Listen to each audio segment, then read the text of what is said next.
question is how many rate cuts we'll see for the year overall. Earl Davis thinks a lot about these matters when it comes to how to invest in the markets. He's head of fixed income and money markets at BMO Global Asset Management, and one of our regular guests. Earl, it's nice to see you. It's a pleasure to be here. I guess let's start with the state of the economy here in Canada. We have had a week to digest what's happening in the U.S. and, of course, that decision by the Bank of Canada to cut interest rates. What's your assessment of what's going on right now? Yeah, you know what? I always like to take a step back. So, at the beginning of the year, the assessment for Canada was very bad. It was poor. Right now, I'd say we're muddling in Canada, but that's much better than what the expectation was for 2024. And, U.S. economy, even though it's slowing, the growth is slowing, it's still good. And that will always benefit Canada. So, I'm reasonably optimistic on Canada.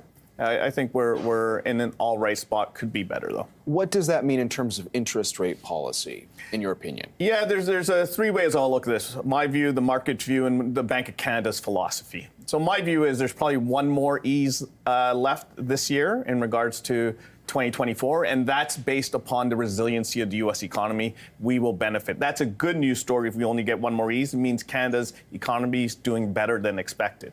The market right now is thinking there's 50 to 75 basis points worth more of cuts. I'm thinking 25, market's 50 to 75. They're not as optimistic in regards to the path for Canada. And maybe there's a bit more optimism on inflation continuing to lower down. And I think it'll stay here. I think it's good. Now, I think the most important question is, how's the Bank of Canada looking at it? The Bank of Canada starting the easing cycle is very important. And the reason why is they would not start it if they thought there would only be one ease. So they're on the easing cycle. So, we're talking about 2024, but I think throughout 2025, there's definitely more eases coming along. And I think that's a good story for Canada. So people should think about the long-term path here as opposed to nitpicking over, what happens at each rate meeting over the next few months. Yeah, and there's one important implication from that in fixed income markets. What it means is now that individuals have to start looking at moving out of savings accounts, moving out of GICs to longer duration bonds and funds.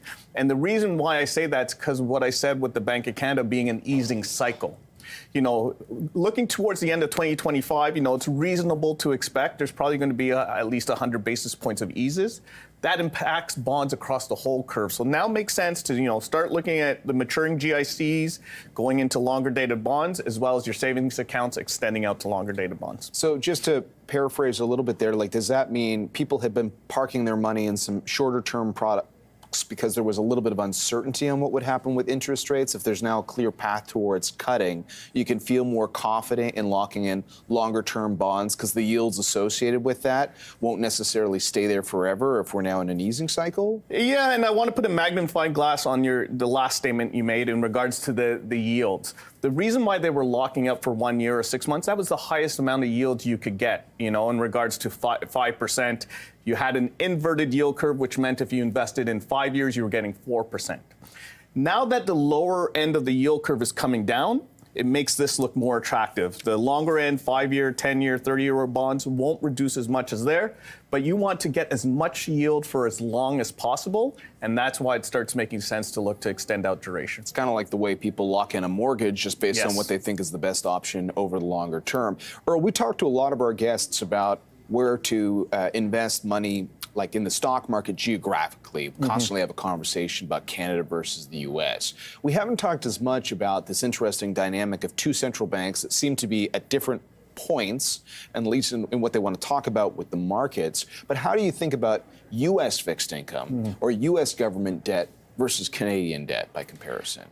So it's a very interesting question. So I think what we're seeing in Canada with the eases is increasing confidence from our central bank in regards to the path of inflation.